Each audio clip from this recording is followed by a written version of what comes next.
Welcome to A Friday Reads, where I talk about what I read, what I'm reading, what I might get to next, and let's get into it first with the two things I finished this past weekend, neither of which are amazing reads for me. One I liked a bit more than the other, and the other I would have DNF'd if given the option. We'll talk about that one first. That's The Last Story of Minna Lee. I had to finish this for book club, because I moderate the book club, so I needed to finish the book. And I did not like my experience reading this book pretty much ever. At best, it was serviceable and I was bored, and at worst, I was rushing and trying to finish this book because I just wanted it to be done. Part of the problems with that is it's told with two timelines, a present timeline where we follow Margot, this young adult who discovers that her mother died and tries to figure out, wait, what happened to my mother? And I guess suddenly decides at this point, maybe I should learn a bit about my mother's past. I don't know. Her plot arc made very little sense to me. I didn't ever quite understand how she goes from seeing what is very much an accidental death and thinks the worst of the situation. Like, I don't know. And I didn't understand how her friend Miguel fed into that and enabled it. I didn't like that. I never bought into it, and I never found it interesting enough to suspend my disbelief, okay? But I did like the past storyline with Minna Lee. That's the part that I think's the best, and I think that's where the author shines the most. Like, so many descriptions of amazing food. That's where you really get to kind of see, like, the unseen workers as Minna Lee works at a grocery store, interacts with the bus driver. Like, there's a lot of cool stuff there, and I really liked that. But I really didn't like Margot's timeline or Margot that much. At best, she was boring, and at worst, I wanted to shake her because all humans are imperfect. We hold people to certain standards, I guess, that we shouldn't. But she was really, like, resentful of her mother for all the wrong reasons. Like, I don't know. I just know basically how hard Minna Lee worked for Margot, and Margot's disrespect was just so high. Like, I understand how Margot's felt from, like, a kid perspective, but I believe Margot's in her early to mid-20s, and I just needed her to grow up a little bit. I don't know. Everything with Margot felt a little too late. I don't know.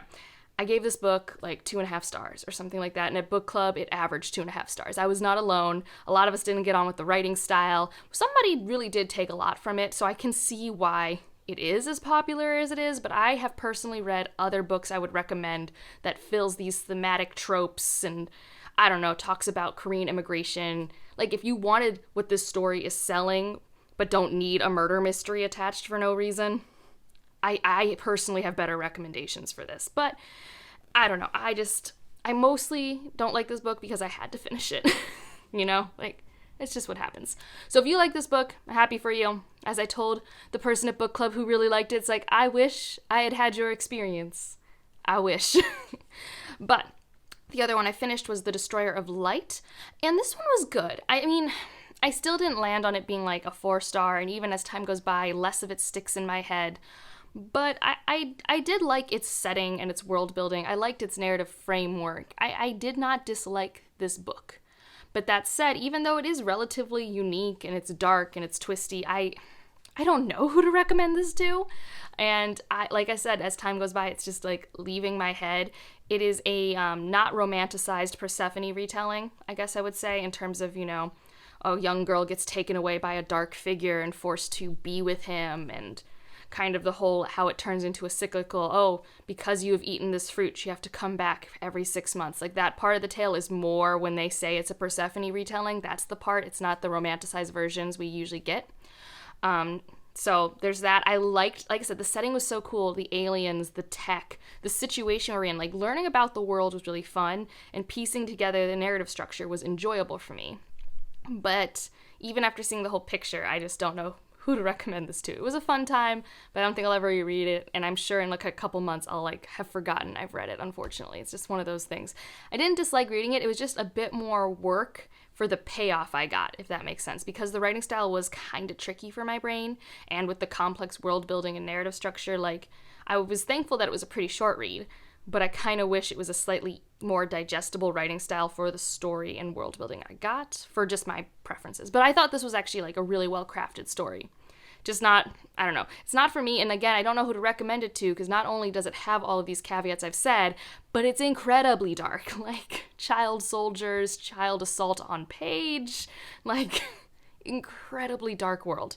So It was a sci-fi I read that came out last fall. I'm glad I finally read it. So there's that. So those are the two I finished. I spent a lot of my weekend reading Crossroads of Twilight because I was cleaning for a party.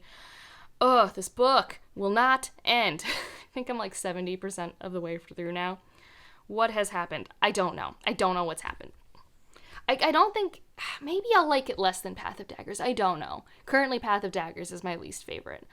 Purely because I just don't remember what happens in that book. But Path of Daggers at least had some big moments.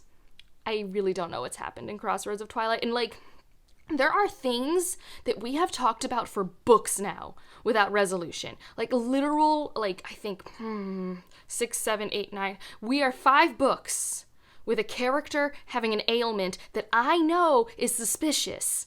And I have no payoff for it. That is too long. That is not how one weaves stories together. You cannot have your world be about weaves and the wheel and everything and not know how this works. Like, if I was to knit a sweater and do the weaving of threads, if I don't pick up a thread every so often, it loses tension. Like, literally, this isn't a metaphor. That's just what happens. And that's what happens in these stories. Like, it's like, oh, we haven't even talked about these things that were really important for the first 5 books since book 5. Like, goodness, these books. Goodness. It's boring. I don't think it's bad. But boy, it's incredibly boring. And I tune it out a lot. Like, I should pay attention more than I do. But also, just another book that I didn't want to be reading, and I had nothing, and I just want to get to the audiobooks I want to get to, so I need to power through. I only have, I think, 3 or 4 hours left at my reading speed. But yeah, so now we'll transition into a happier me, because I've been actually enjoying a lot what I've been reading recently. We'll start with my main fantasy, The Name of All Things by Jen Lyons. I'm about this far. It's just lovely. So this actually follows a different character than our main character, although our main character is present, but it doesn't, well, at least so far, only this far in, it more catches us up on this other character's past up to our present day. Because she's important. She's like our other chosen one. So we're meeting a different chosen one and learning her story, and it's so cool. It's set in like this horse culture called the Jatori, and how they work with gender and how their government works and how our main character is just so cool. It's been really fun to learn about, and there's still just like crazy magic. And then also it's fun seeing how her story does interlace with Kieran's story. It's great. I think some people might be annoyed that it doesn't take off after the events directly, but I don't know, I don't mind it. Also, so there's always a narrator, well, always. In the first 2 books, there's been an overarching narrator who's compiled these thoughts, but is only slightly in the plot of it. And in the first book, we figured out who that was, and in this one, it's like an evil person, and it's so cool. Like, yeah. My only, like, little complaint, like, it's not going to affect my rating, but, like, I do think it's clunky how we transition between the 2 people telling our story this time. Like, it's just, like, literally, they're like, well, I need to eat for a bit. You take over this next part. Like, that's a line. That's how they do it. And I understand that there might feel like this need to put something there, but it feels clunky. Like, I don't know. It's not a big deal, but for those who maybe already didn't like how the narrative structure happened in the first book, I think it's more linear in this book. Like, you're not hopping around timelines, but I think the trade-off between narratives is clunkier. And the audiobook is still great, even though it's different audiobook narrators. So I'm having a really fun time, excited to get to that again soon. And then another one I'm enjoying that I picked up is the first book in the Side Changeling series. So I'll put it here. I don't actually know the name of it. Slave to Sensation, maybe? I don't know. Hopefully I found the really funny cover. I really like the original covers. So, if you didn't know, last week I read The Love Hypothesis, and I decided I wanted something more romance, and I know the series is really long, and Mara from Books Like Woe talks about it all the time, and I've been wanting to read it since following her channel, because, like, it has a lot of the tropes that I like when I'm in a romance mood, and I don't know, it felt like something that could be really fun, and then you have so many books. Like, I think there's 15 or 16 books in this, like, romance paranormal thing, and I'm having a fun time. I already recommended it to my friend who I typically exchange, like, fantasy romance recommendations with, because it's like, we got an alpha hero who's a leopard shapeshifter, and then we got an emotionally repressed, like, telepathic, and it's been fun. It's just cozy. I'm having a good time. And the other one I started is How High We Go in the Dark, and I've actually am this far. I thought about trying to power through and finish it before this video, but then I was like, then you'll just be giving a whole review, and I don't know. I didn't want to rush the end either. So, thoughts on this book? I don't really know. I really do need to get to the ending and see how this wraps up, but having not gotten to the ending, haven't gotten to, 187 pages in, so I have 100 pages left.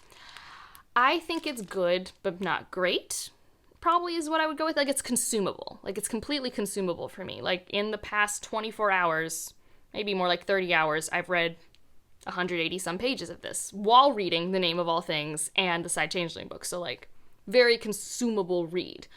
That said, I don't love the tonal mix of certain sci-fi elements. We go from, like, really, like, abstract sci-fi to concrete sci-fi a lot, and in ways that, like, stretch my ability to suspend my disbelief based off how I've grounded myself in our world. Like, this is meant to be future our world in the 2030s. And so I struggle a little bit with that because we start off pretty grounded in, like, how could a pandemic happen and what would happen to society. And even that, like, some things feel, I don't know if they're a stretch, but I don't know if necessarily it's a good prediction. I don't know.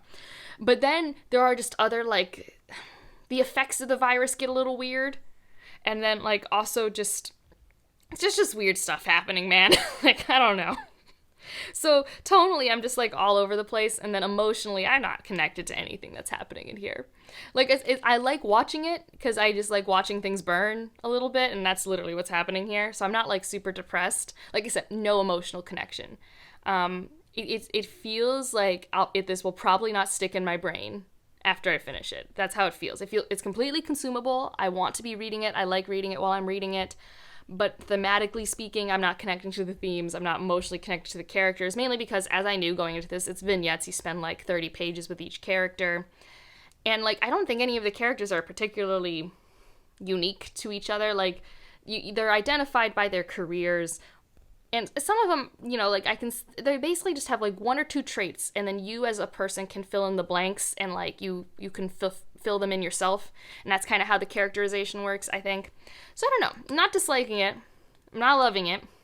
But I do want to be reading it. So that's its points. It has points for me wanting to consume it. It's very consumable for me. But again, sometimes I just like watching things burn. And this world is way more messed up than our world, so there is that. There is that. So those are the things. I would really like, by the time I'm talking to you guys next week, to have finished that Wheel of Time book. I want it done. I'll probably finish How High We Go in the Dark tomorrow, because it's actually due to the library the day you're seeing this video, so that's also why I picked it up. It's like, well, I should at least see if I like it, or else just give it back to the library, sort of thing. Because since it's a new release, I don't get to keep it for as long as other library books. So I'm pretty sure I'll finish the Side Changeling book. And as for what I'm going to pick up next, so I've been trying to keep, like, a fantasy and a sci-fi on the go. So the next sci-fi I'll pick up is probably going to be the second Murderbot book, because that's what I have to read. I think it's one of my last obligation reads of the month. And, you know, it's a novella. I'll feel accomplished while I'm reading these thicker books, like Name of All Things. And I was also thinking of reading Over the Woodward Wall. I was looking at my shelf the other day, and I was just like, you know, I could read this month, and then potentially start my reread of Middle Game. So that come April, I only have the other novella to read before Seasonal Fears is released in May, so I don't overwhelm myself. Because I feel like, I haven't started listing it, but I feel like my April TBR is going to overwhelm me. We shall see. But I don't know if I'll get to these or not, but if I do, I'm thinking, since it's a reread, I want to read this first because it's referenced in Middle Game. And I think that's the way to do it. I'm unsure. We'll see. There's no wrong way. Like, I know what happens in Middle Game. So I just want to understand the context of this. So we'll see. So those are some of the things I'm thinking of. I also still kind of want to get to, here it is, Brown Girl in the Ring. We'll see if I end up getting to that next week. And I might actually, I'll probably talk to her before this video goes up. But Jocelyn and I were talking about maybe picking up Do You Dream of Terror 2, since Destroyer of Light was supposed to be our buddy read. And she understandably DNF'd it because it was kind of a rough read, and like I said, the writing style was weird. So maybe if I'm feeling this, I'll reach out, and it's going to be another sci-fi I read. I don't know. My shelves are actually oddly put together right now because of that physical TBR video I did. forced me to put some like logic in the chaos. So those are all the book thoughts. And yeah, I don't think I have other media thoughts. I played some board games. Okay. The new board game I'm currently like really want to play. And so I either need to get a copy or get my friends to play it with me more. And if you're in the board gaming sphere, I'm sure you've heard of it because I think it's one of those like hot new releases, and that's Meadows. Really fun. Like, I really like how tactical Meadows is. And it's a very pretty game. Like, if you like pretty art in your games, like if you like Wingspan, you need to look into Meadows. Like, whoo, it's fun. So it's the type of game is you collect cards that help you build other cards and get points. And part of these cards are like a meadow. So it's like, in order to get a fungi, you need to have a tree and a rock or something like that. And it's just really pretty art. And I played it last weekend with some friends, and it was super fun. So that is it for this Friday Reads. If you want to leave an emoji, I don't know. Let's see. Middle game has fire on it. So fire. And feel free to let me know what you're watching, reading, doing this weekend. I think I might finally watch Turning Red this weekend. Mainly because, like, I mean, I wanted to watch it anyways because I love Pixar films. But, like, the discourse on Twitter, I'm just like, why are people mad at this film? Do people not understand how biology works? My science brain is just like, ooh. So, I kind of want to watch it. I mean, I'm sure I'll like it. Like, I love Pixar movies, so. I was planning to eventually anyways, but I might prioritize watching that with some friends this weekend. But otherwise, like if you liked it, subscribe if you want to, and I'll see you in the next one. Bye.